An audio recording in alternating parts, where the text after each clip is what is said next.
Okay, we're good? So we're going to, let me just very quickly introduce, and let me also apologize in advance as an American whose language skills are finite for any mispronunciations. To my immediate right, we have Nataliya, who is the Deputy Minister of Defense of Ukraine. Sitting to her right is Eliott Ackerman, who's a combat veteran of Afghanistan and Iraq and writes all sorts of books, and as well as for The Atlantic. To his right is Brigadier General Christian Freuding of the Bundeswehr, who oversees for Germany the supply of Ukraine's armed forces. I can't see there. General. We have Lieutenant General Yevhen Moisyuk, who's the Deputy Commander-in-Chief of Ukraine's Armed Forces. To his right, we have Wesley Clark, who's the former Supreme Allied Commander in Europe, and now is in the business world. To his right, hope I have this right, is it Andriy Sybiha?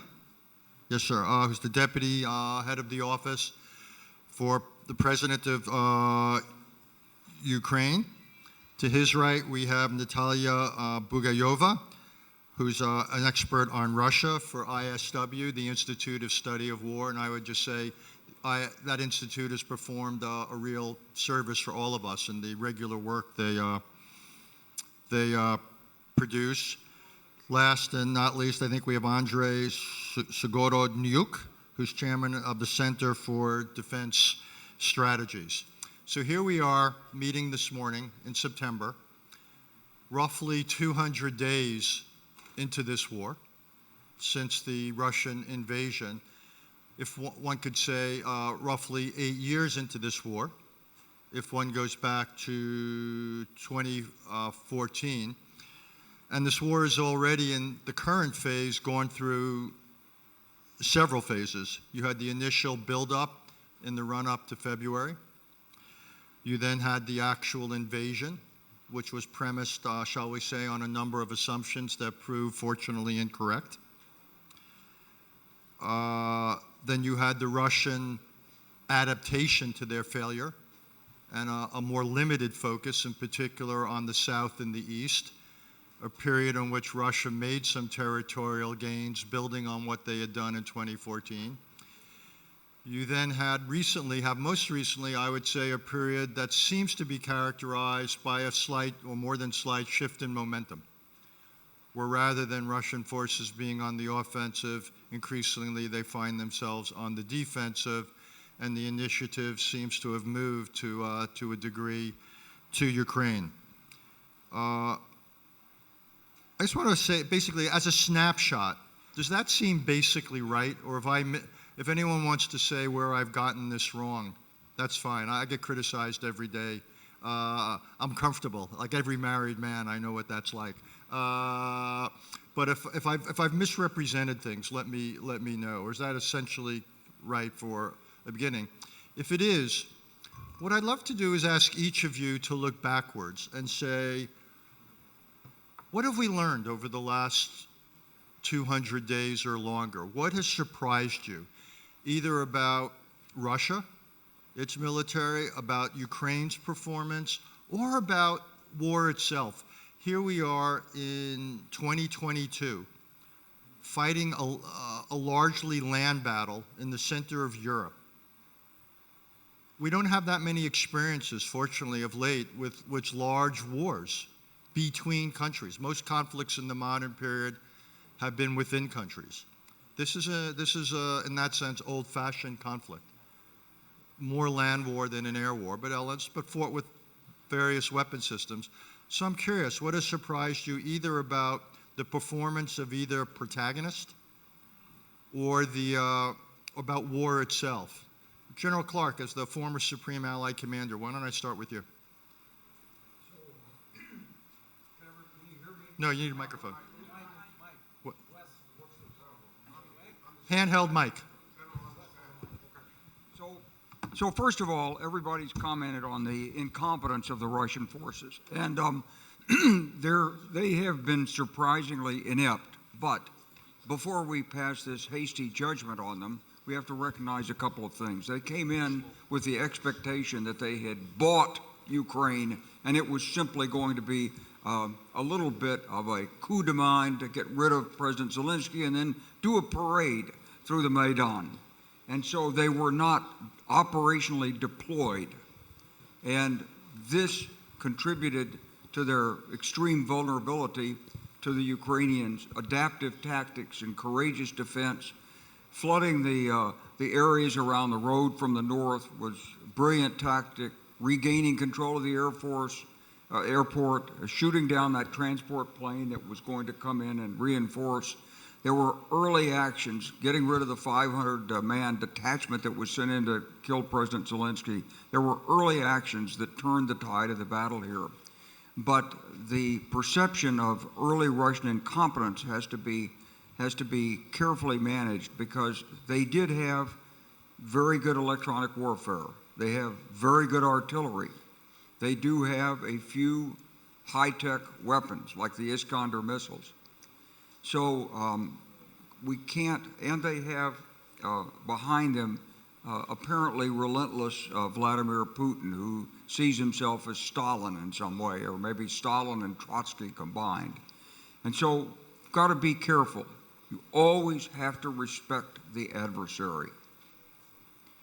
Second thing is, I think everyone was wonderfully surprised by the adaptive and tenacious Ukrainian defense, both the defense of Kyiv and this excellent ability to hold the line in Donbass while scavenging forces out, building the territorial forces up to fill it, and creating this counteroffensive package that is currently underway. It's been some really great work at the top staff level, as well as courageous defense at the bottom. So those are the two big takeaways. I mean, we talk about a lot of things. Third point, I think, is something you might call inter-war or intra-war deterrence. Putin didn't use all his weapons from the outset. He didn't turn out the lights in Baghdad, as my Air Force colleagues used to demand that we do at the outset of a war. Maybe it's because he wanted Ukraine intact as possible. Maybe it's because he was putting his feet gently into the water before jumping in. But this intra-war deterrence has worked against Russia. They didn't come in with shock and awe, despite the fact that people thought they might. I'll stop there. General Moisuk, would you say something about what, the way I'd put it quite simply is, why has Ukraine done so well? Could you say, what were the lessons learned and put into place after 2014? And what do you think accounts for the performance, which quite honestly has not just impressed everybody, but surprised people? And I think the surprise was in Washington, it was in Moscow, it was throughout Europe. I don't know if it surprised you. Maybe it did. I'd be curious to get your perspective on the performance of your own troops.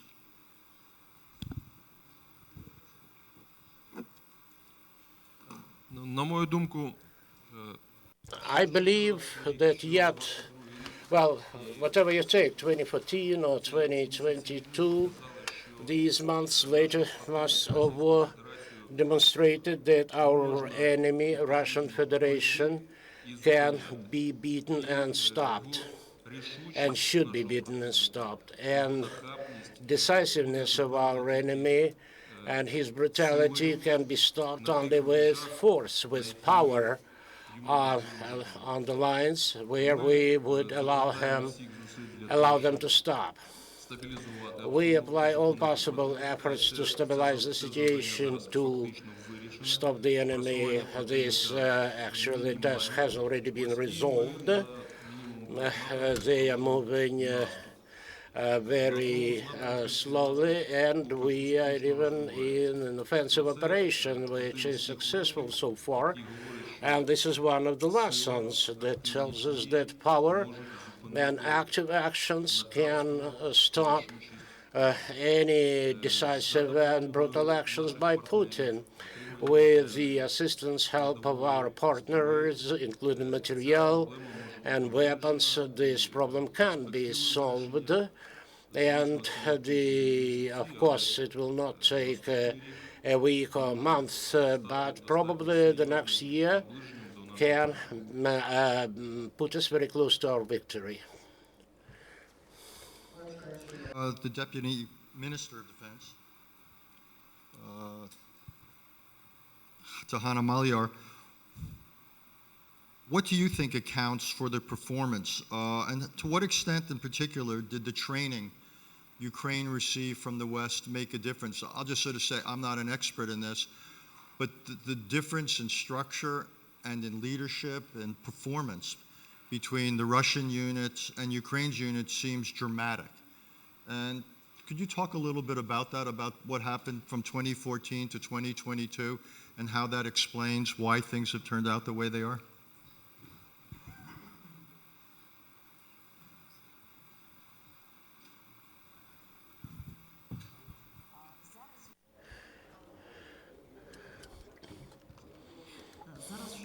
Now we can make some initial conclusions and analysis because it's been half a year. So talking about main differences between Russian and Ukrainian armies, what is evident is that Russian army clearly has advantage as far as their strength in personnel is concerned and their weaponry. In the meantime, Ukraine and Ukrainian troops are more motivated because we are carrying out a fair war. Second, Ukrainian soldiers are different with the intellectual approach to the warfare because Russians are trying to use the advantage in numbers, and we proceed from intellectual capabilities of our military leaders who are planning very carefully their operations. Our army also is different by their civilized nature. It's not something that helps winning, but that's the qualitative difference. We comply with all provisions of Geneva Convention rules and customs of war.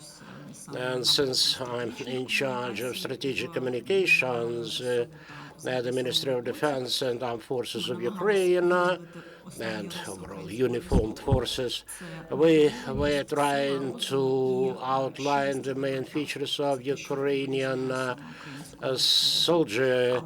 They are smart and they're good. They take care of the people, and probably the main conclusion of these 6 months consists in that it's not just confrontation between two parties. This is confrontation between civilization and barbarity. And now we can see that the values that has always been protected by civilization, we do defend our values, but we seem to be weak. And in spite of the fact that Ukraine is winning along some areas, and in spite of our victory in the information war, still we need to make it clear that civilization is losing because it's unable to stop wars around the world with our own efforts, and all those tools that have been developed to counter any aggression around the world do not seem not to work. And the war shows that barbarity has to be stopped with some other methods. And the whole world now needs to think about some new tools that can stop these world wars. We just talked about Ukrainian strengths, but I'd like to mention our joint weakness. Our weakness consists in our civilization, because we cannot do many things that are done by Russians because of lack of this civilized nature. They act in a very cynical, wild way, barbar way. We could not imagine such a cruel war in the 21st century, but they did, and they started it. So all these tools, international provisions, sanctions, international court, the whole comprehensive approach. Like I remember we had only one verdict with respect to aggression, with respect to the tribunal, international tribunals, but the cumulative experience shows that we are unable to stop all the wars in the world. General Freuding, the West adopted a strategy of what I would call indirect support of Ukraine rather than direct. The decision was made not to dispatch Western troops into the area of operations, but to provide Ukraine with the means to defend itself. Would you say something about how Germany has calculated what kind and how much materiel to send to Ukraine? Well, I don't think it's just a question of calculation. Germany got a lot of criticism, especially during this conference as well. I take this criticism, and I'm here to listen to this criticism, and I think your position and the position of the Ukraine government is very much appreciated, and I understand your position. I understand this position, especially serving in the Ministry of Defense, but even more as a military commander. I was responsible for the NATO Spearhead Brigade a couple of years ago, and I know you need this equipment. You need this equipment for your commitment, and you need especially this equipment for your fight. And what I would like to add as a military commander is that we admire your fight, and we admire your warriors. It's really a heroic defense you fight, and we will try to support as much as you can. I think if we talk about support, military support, it's not a question, how did you phrase it? We calculate a kind. We could use another word. I'm basically determine if you prefer that. How to determine. I think what is in my ear still is what we learned by Tim Snyder last night. He told us to understand today through the lens of history. And as I listen to you, I ask you to look at the road Germany traveled during the last 200 days. I think nobody during the 200 days before, 200 days ago, could have even imagined that Germany would send a single rifle to a war zone. And now we delivered a battalion of tank howitzers. We delivered air defense systems. You will get anti-air systems to defend your cities. Not even the Bundeswehr has in its disposal, and a lot more. And I think we learned a lot, and we traveled a long way. And you can be sure that we stick to this support to the Ukraine forces, and you can rely on our support, absolutely. And we are prepared to step up our efforts, and we are ready to stand by you during the rest of the war as long as it is needed. Just to follow up, is this a matter of considerable political controversy in Germany, or do you find it's a matter of considerable political consensus? I think there is quite a consensus to support Ukraine as long as they need this support. And there is consensus that we step up with our efforts. Okay. Nataliya, you study Russia very closely. I think people would benefit from hearing your assessment of what we've learned about Russian vulnerabilities and weaknesses over the last 6 months, because again, the expectations of Russian military performance, shall we say, there's a contrast with what we've now seen as the reality. And what do you think accounts for that? Yeah, I think we knew even before the February 24th that the gap between Russia's intent and capability has already been large. That Putin put Russia on the trajectory of erosion of key bases of Russia's power years ago. However, I think we've learned how vast that gap is, and that Russia's attempts to try to adapt to close that gap are actually not successful. If we look at where we are on the battlefield right now, we're at the point where Russia has expended substantial resources for very limited gains, and there's very little that Putin can do in a short term to actually generate substantial combat-capable manpower that is capable of producing breakthrough on the battlefield. And I think that's the main short-term vulnerability. And they also have a major challenge of actually integrating the new forces and turning them into cohesive, combat-capable units. I think the second vulnerability that we observed is that Russia also has governance challenge on the occupied territories, which I think came as a surprise to them. Part of it is accounted as a result of Ukrainian resistance, but it's also the fact that Russians are actually not great and competent in managing their proxy forces. And in the long term, as we look ahead, the biggest vulnerability in Russia is actually capability in their defense industrial base, which I think we already knew was quite limited. However, their dependence, be it on Western electronics or talent, actually is a major vulnerability, and I think West is doing some, but can do a lot more to make sure that Russia not only degrades its ability to replenish its stockpiles, but actually ability to produce more advanced systems. So I think these are some of the key. Thank you. Andriy, Sybiha, I have a question for you. Imagine it were February 25th or 26th of this year. The war would have just begun. And I would have described where we are today, 6 months later, say in September. I'm curious, would you have said not bad? Would you have said that's terrible? Would you have said that's pretty good? What is your reading of the last 6 months of how this has unfolded? Я просто скажу, що це війна. I will make it very simple. It's a war. That's point one. Point two, this war has to be brought to the end, and that should be through the victory of Ukraine, because it's not only about the victory of Ukraine, but about the victory of the free world over the tyranny and the restoration of the global order. So that's the war for the future. It's important not to make this war postponed, because in fact it did not start 24th February, but in 2014, if we take the Ukrainian dimension. So I think it has been a postponed war, and talking more widely, within the 20th century, 4 times Ukraine tried to gain independence, and we lost it 4 times. It cannot be afforded anymore. And in the end of the story, Ukraine needs to get out of this gray zone, gray area. I think that this is the war for the values.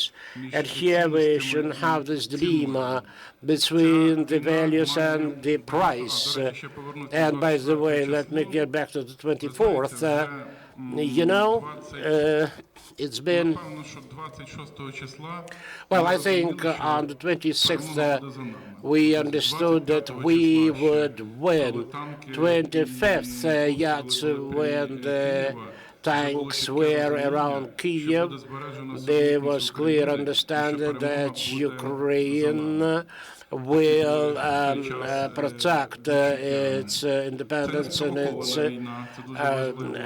and will remain the entity in the globe. But we realized it was war. And getting back to the term postponed war, I think that this is what happened, and this is because of a lack of strong reaction of the world in 2014. So this policies of making peace and with the aggressor, that shouldn't be there anymore. We cannot afford postponing wars anymore. We need to put the end to it. It has many features like the direct front line, where the warfare is conducted, but we have diplomatic front line, information front line, and today, after 6 months of the war, we need to keep this unity. It has a number of components. That's the unity of anti-war coalition, if I can call it this way, and the number of its participants can be seen through Rammstein, through Crimean platform, We can see this unity very clearly. This war needs to result in restoration of the global order. It demonstrates that lack of efficiency of security architecture after the World War II. And today it's a marker, a trigger that makes the world look for this new security architecture. I'm getting back to these guarantees of Ukrainian security for such state as Ukraine. And it's important. I will make just one more point. Maybe one of the determining factors, we need the air shield. I mean, the most modern air defense systems. And the world needs to understand that, because the defense of Ukrainian skies is another important component of future configuration of European security within this geography. Is the air shield of Ukraine. And again, during the opening remarks, it was stated that this is about the future. And what is happening in Ukraine now, it's about the future, which will determine trajectory of development of the world in the 21st century. Ще важливу одну річ про відповідальність. One more important thing is about responsibility. This war has to end with strict responsibility of the aggressor for his actions, because otherwise it will be just a war put on the back burner, threatening the very basic tenets of the democratic world. Because of that, justice and responsibility should become part and parcel of this war. Aggressors' responsibility and that of military criminals. Return to that at the last session of today, when we'll discuss what constitutes victory in terms of territory, the reparations, the question of responsibility for war crimes. I think we'll get into all of that in detail. I'd rather keep the focus here, though, more on the military. Eliott Ackerman, if I look at this panel, you probably have the most recent combat experience outside of this theater in both Iraq and Afghanistan. Is there anything that surprises you based upon what you went through and what you saw close up, and when you watch this, about how this war is being fought? I wouldn't say that there's something that necessarily surprises me, but I think there is much to be learned, particularly when you put a war like Afghanistan, which ended so catastrophically only 6 months before the Russian invasion of Ukraine. But what's really been impressed on me is that I think as outsiders, when we often look at this war, we tend to take the roles of Ukraine and the roles of Russia, and in some ways I think flip them in our mind, because in the past they have been flipped. And so often we look at Russia as being a nation that just will inherently have superior numbers and a superior and deeper capability to wage war. And that Ukraine is the one that doesn't have the advantage in that respect. And when we talk about a Russian army of 400,000 invading Ukraine, it seems like an absolutely insurmountable force. But it's not an insurmountable force when we consider the fact that Ukraine is a nation of 40 million people that is completely mobilized for war. And in that respect, Ukraine has the numerical advantage. Additionally, as an American, I fought in 2 wars of choice. It's a very different thing to be fighting in a war of choice versus fighting in a war of necessity. The Ukrainian people are fighting a war of necessity, a war that is existential. There's no way to lose this war. Russia and Putin are fighting a war of choice. And so the threshold for sustaining that war becomes much lower. I mean, it's not even a war in Russia. It's a special military operation. And to continue sustaining the war, the Russian people need to be insulated from its costs. And we're seeing in their inability to recruit soldiers, the difficulties they're having with conscription, that it's becoming very difficult to keep the war at the low burn that is required. So as we project forward in the war in Ukraine, in many respects, the Ukrainians, I would say, have the more advantageous position in so much as they actually have numerical superiority, so long as they remain well-funded and well-armed and the international community can hold together. Whereas the Russians do not have that same superiority, And in many ways, if this devolves into a war of attrition, I think counterintuitively, the Ukrainians have the advantage. So to me, that is what is surprising. And from the perspective of just being a former American soldier who's fought in a war of choice, it's important not to lose sight of the fact that for the Russians, this is a war of choice, and that puts them at an enormous disadvantage to the Ukrainians.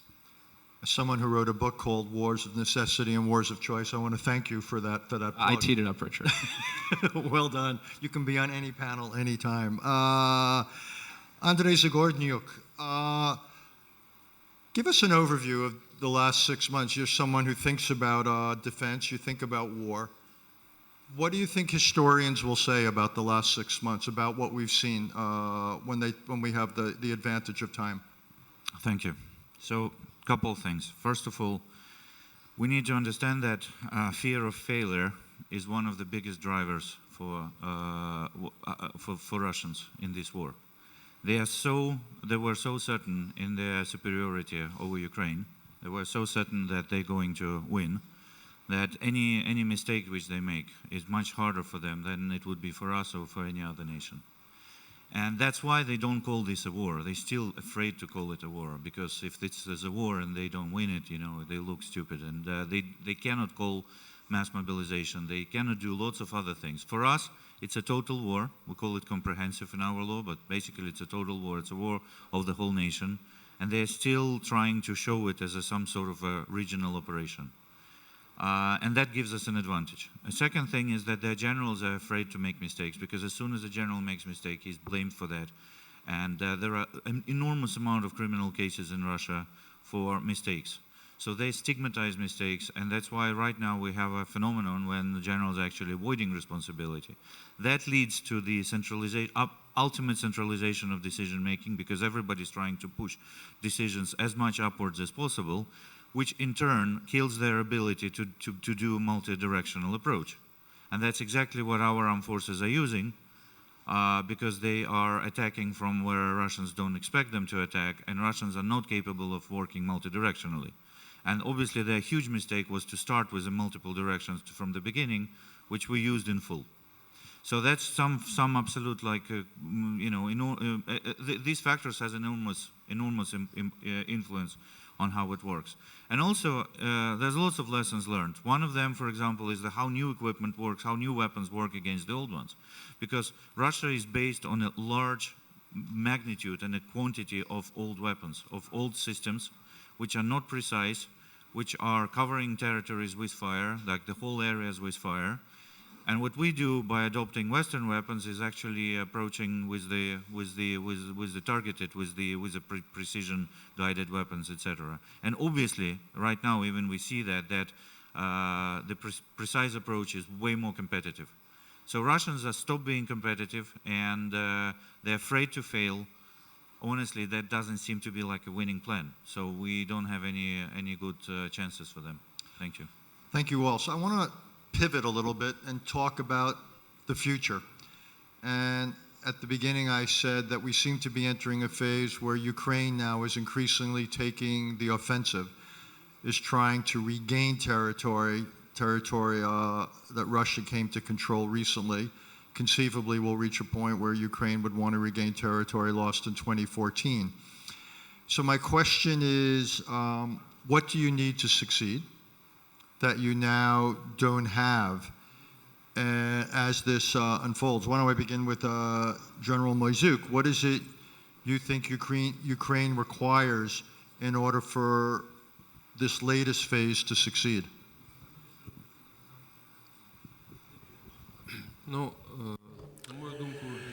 I think there are three potential components for our military success in this war. First of all, first two actually are more dependent on us ourselves, which is about the bravery of the servicemen of ours, then the training of our military personnel, and we for the most part deal with it ourselves in collaboration with our partners. We improve our training. We work with the UK and other countries to train our troops. And the third one is the support with military equipment, material, Unfortunately, Ukraine is not able to overcome the monster of the Russian Federation in this regard, just on its own. A lot depends on the quality and quantity of armaments supplied to us. On this, the pace of the war and the end success of the war depends. Definitely our objectives will not change. We have to reach the national borders of Ukraine, the Crimea included. This is paramount.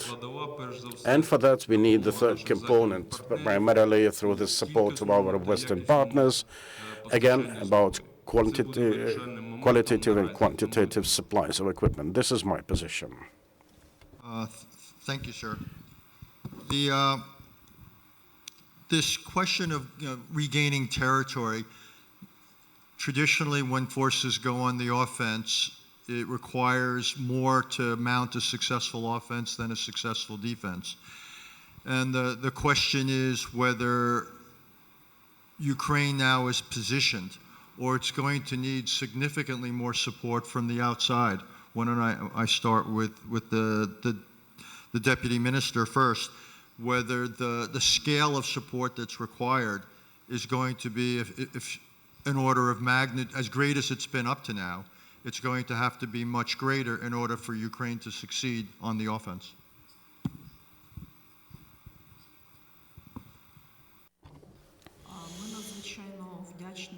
We are extremely thankful to our Western partners and thank them for the support. Definitely it is of definitive importance.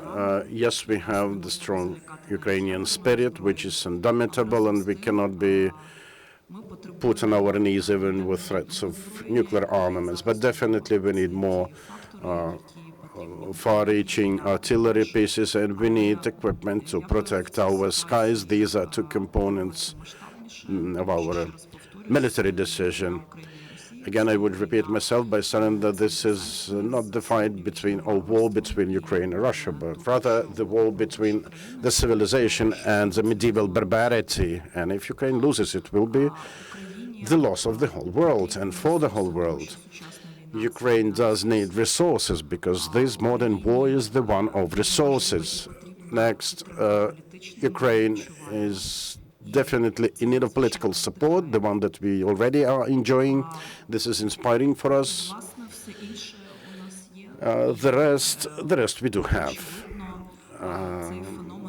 Obviously, the phenomenon of the Ukrainian army that demonstrated itself, that came to exist throughout this wartime, the unique experience we've gained throughout this war, also informationally. This is what we can share with the world. We are not just recipients, we are also the carriers of some unique experience. And I think Ukraine should become the vehicle of new constructs, if you want, of new ideas which will help the world stop further wars. Thank you. For Andriy, Sybiha, one question has been from the beginning the degree of air support from the West. And obviously there was an early debate about a no-fly zone. It was decided not to do that. This question of the transfer of aircraft, how significant is that for this next phase of the war? If Ukraine is going to succeed at regaining control of territory it's lost, whether in this year or since 2014, to what extent is a significant transfer of operational aircraft central to that task? Я скажу теж, продовжуючи let me just continue where the previous speaker stopped regarding the three components. We need to gain strategic objectives at the battlefield. First, this is about proper defense support with new quality armaments. I will have more detail on that later on. Then microfinancial assistance from our partners, because our monthly budget deficit stands at 5 billion. And these are mostly money for welfare payments, salaries. The economy has to remain online, people have to continue receiving salaries. And thirdly, it's about the pressure on Russia, the sanction-based one, and all the components, political included, of this sanction pressure. Now, coming back to the military and defense support of Ukraine, again, we have three components there. The anti-aerial defense, we need to close the skies, and this is not just about the war itself. It is also about economy, because safe skies means businesses are able to operate, means the citizens are able to come back to their homeland from abroad. And because of that, this is also about economy. The second part is heavy equipment. Up to this moment, we have not received a single heavy tank from the West. In terms of military operations, it is extremely important as a factor playing there.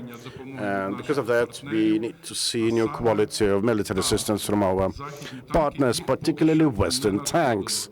We haven't got them yet, and if Lend-Lease becomes operational, it will be very important to see this priority looked into and implemented. And the third part is multiple rocket launch systems with proper munitions for them and with a range of up to 300 kilometers. Ukraine is not going or intending to hit the territory of Russia, and our allies do know this. We are just defending our own land.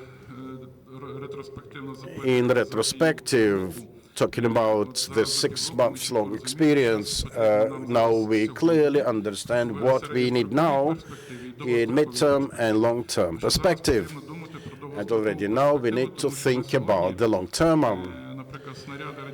because the Soviet-type equipment or shells have been, well, we've took them from all over the world, from Europe, from elsewhere, and now we need to start thinking about production cycles to enhance our resilience, the resilience of the defense capability of Ukraine, because we are already approaching the phase of urgent planning that we need to do for that. And this will be important for us to achieve our strategic objectives. Next, this war cannot be fought as in fisticuffs. It requires new approaches, new concepts. Rather than carpet bombings with imprecise munitions, you know that at some point during some days, the Russian Federation troops would send up to 70,000 shells against us a day. There are things that can be nonetheless efficient and successful, and these are not as indiscriminate, and these pretty much allow destroying their communication and electronic warfare capabilities. These are capable of destroying their logistical and supply lines. From here, the question of modern equipment, and it's also about Ukraine's integration in this joint security realm. Thank you, sir. Brigadier General Freuding, what do you see as German, more broadly, European and Western willingness to do what was just mentioned? Is there a willingness, you think, to begin to open up in the area of heavy tanks, in the area of aircraft, to essentially reconsider arms that would reach Ukraine if we are in fact entering a new phase of this war? Yeah, I think, as I mentioned before, we travel a long road and we will keep this traveling. But from a partner's perspective, as a partner of Ukraine, as friend of Ukraine, I see three issues how we will contribute to Ukraine forces' success. The first is sustainability of the fight and sustainability of the systems and the equipment we already delivered. When I was on my road trip here to Kyiv yesterday, I saw some of our howitzers going, I would say, from a military perspective, the wrong way, the wrong direction. And we do everything, and we work very hard to sustain the systems we already delivered, and we are in constant exchange with your staff, sir. And I think this is one decisive factor for the upcoming weeks and months, sustainability. Second thing is training, training, training. We have to step up with our training. We have to train your staffs, your headquarters, not only basic training, and Germany especially is prepared to step up with training efforts, to train your battalion, you train your units, you train your battalions, and you train your headquarters up to brigade level. And third issue is we have to come into a coordinated planning process for future Ukraine forces. I think for your logisticians it must be a nightmare to handle all the thousands of different systems your army has currently been equipped with, and we have now to enter a coordinated planning process like we do this in NATO, and I think this is decisive to build up a credible deterrence for the future of the Ukraine. Thank you. Nataliya, I had a question for you, Ms. Bugayova, which is, we've seen how Russian forces performed often poorly when they were on the attempted advance. Now, increasingly, they find themselves in positions of defense or resistance against Ukrainian forces, which in many cases have moved to the tactical offensive. What have we, history would suggest that Russian forces are better in defense, at least when they were defending the homeland. But what have we learned about their willingness and ability to defend territory that's not the homeland, but is occupied territory? Great question. I think two things. One, going back to Russia's ability to generate additional manpower. Right now, they're at the point where they're exhausting places from which they can recruit combat-capable manpower. And that's making their command and control actually even harder challenge, which was a challenge for them on the onstart of the invasion, but it's becoming increasingly so. So I actually think they'll have increasing problems of turning their units into cohesive fighting units, which will degrade their ability to conduct successful defense. I think secondly, one of the surprises in my assessment they faced is resistance on the occupied territories. And that's going back to the question of how well they can actually manage their proxies, which we've seen, they weren't successful in the last 8 years. But they're facing fundamentally different environment, especially in Ukraine South, with both resistance, but also now Ukrainian counteroffensive, disrupting their ability to conduct plans to establish administrative control. So I think the combination of those two factors will actually continue exacerbating their existing problems with holding territories. As well as, I don't think they actually have any capability to capture additional ones in the short term anyway. Okay, we've got less than 10 minutes left, so I want to put everybody in the uncomfortable position of having to make some predictions. So here we are, it's September 22, and we have some lessons we've been talking about, some observations. So I am confident that yes, we'll meet in September, a year from now, September 2023. And we will probably, I believe, have a similar panel. So why don't I start with you, Andriy, Mr. Zagorodniuk.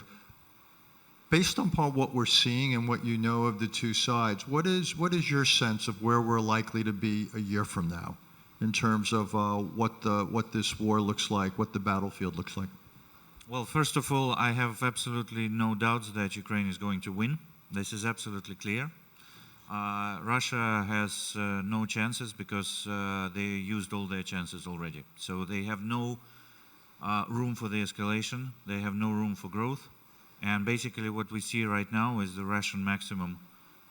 They cannot hire people. They cannot mobilize more equipment. Of course, they can continue like they are continuing right now for a long period of time. They still can bring lots of people, but they cannot double the effort. So all fears of escalation, which we remember from Western analysts and politicians like a year ago, half a year ago, needs to be reconsidered. Can I just interrupt so I understand? When you say they can continue and they can't escalate, what is your sense of their potential or ability to hold what they're now sitting on? They can engage forces which are similar to the size which they have right now for a while. Quality of these forces will be going down tremendously over like even shorter period of time than a year. We don't see any quality force multiplying. So I guess their ability to hold what they have holding right now will be less and less. I don't think they will be able to hold pretty much anything soon. But they can continue to keep the force, at least on numbers, because again, as we know from the Soviet doctrine, it's the numbers which they report to their leadership, not the quality. They don't have a technology of the quality, methodology of the quality assessment. So they will all be running for numbers, how many tanks they have, how many people they have, regardless of what the quality of that tank is and what the quality of that person is. So I guess that based on this, I mean, they literally have no chance of success. However, the West needs to understand that Ukraine, in order to win, we still need to get that equipment, to get that weapons which we're talking about. And that's why fears of escalation in the West is currently the biggest deterrent, because the West is currently still deterred by the concept of escalation, which is no longer relevant. Thank you. Wes Clark, you were heavily involved in the wars, in particular in the former Yugoslavia. Do you see any lessons from your experience there that is applicable to this? Because in some ways, that was the last large war in the European theater before this one. Do you see anything that we ought to take notice of from that? Well, I think it's time. Use the microphone, Les.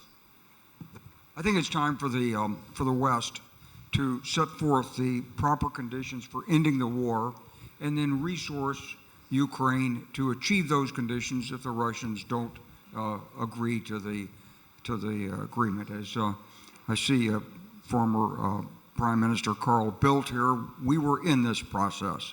We gave Slobodan Milosevic a 7-point plan. We told him what the consequences would be. In the Kosovo operation, it took a while to align objectives, but we eventually persuaded Milosevic he couldn't win, and he withdrew. In this case, we need to set forth the objectives that, first, territorial integrity of Ukraine, second, accounting for the displaced people, the ethnic cleansing, none of that, reparations, war crimes, and then we can go beyond that. We need to pull the West together on these objectives. We need to give them to Putin. We need to take the diplomatic offensive with the understanding that if he doesn't agree to it, we're going to give Ukraine everything it needs to accomplish it on the battlefield, starting with the ATACMS missiles. We're going to revamp Ukraine's military-industrial complex. You're going to have to move to Western tanks.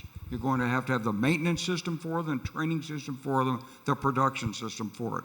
So we're going to give Mr. Putin a choice. He can understand, he can retire with whatever he's got in the near term, or he's going to be pushed out in a much greater defense. Now, this is the fundamental lesson of Kosovo and the wars in the Balkans. Got to align the military efforts with the political diplomatic objective. The West hasn't been able to do this yet because there's a divergence of opinion. We've got to get through the fuel crisis a little bit further, show we can deal with it, get those objectives out there, and bring all the fence sitters around. There can be no reward for aggression. This is a fight not just for Ukraine, but it's for the modern world. And we've got to have the courage to lay those objectives out and then demand they be met, either by Russia's compliance and voluntary withdrawal and reparations, or by being forced out. That's the lesson. Eliott,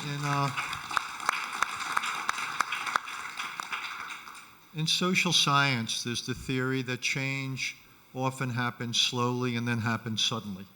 It's essentially the tipping point theory. Is something like that applicable here, potentially? Do we see, the phrase war of attrition is bandied about very commonly, which suggests we're into something of a long-term, very gradual change situation for months or years to come. But based on what you've seen and what you've personally and what you've read, is there also a potential that suddenly this could change and that the dynamics of this could change much more quickly than people imagine. Absolutely, and I would just like to echo the comments of General Clark and Andriy. I think that when we're sitting here a year from now, what we very well might regret is that we didn't do more sooner and act more decisively. I think, and again, one of the American lessons from the war in Afghanistan is that a short-term mentality can very well lead to an extremely long-term war. So it's been said of the American experience in Afghanistan, the American experience in Vietnam, was the problem wasn't that we fought a 20-year war, it's that we fought 21-year wars. And if we bring that same type as the West, short-term thinking to the situation in Ukraine, it runs the risk of, in many ways, prolonging the conflict, where if there is a longer-term vision that is paired with a resolve in terms of armament and strategic thinking aligned to what my two colleagues just said, counterintuitively, it leads to that tipping point and produces a more decisive outcome over a shorter time horizon. Well, we've reached the point where sessions are meant to end. I want to say a couple of things. One is I want to thank people for adding to our understanding of something that's both complicated and unfolding. And I also think as an observer, as an American, it's hard not to be impressed and then some with the performance of the quality, the heroism of the Ukrainian military from the top to the bottom, back to the top. And I look forward to being back here a year from now where we can comment on the progress that will have been made between now and then. So thank you all for today, and thank you all for what you are doing, as you will constantly and correctly point out, not just for yourselves, but for all of us. But Richard, we have to be in Yalta a year from now. Thank you all.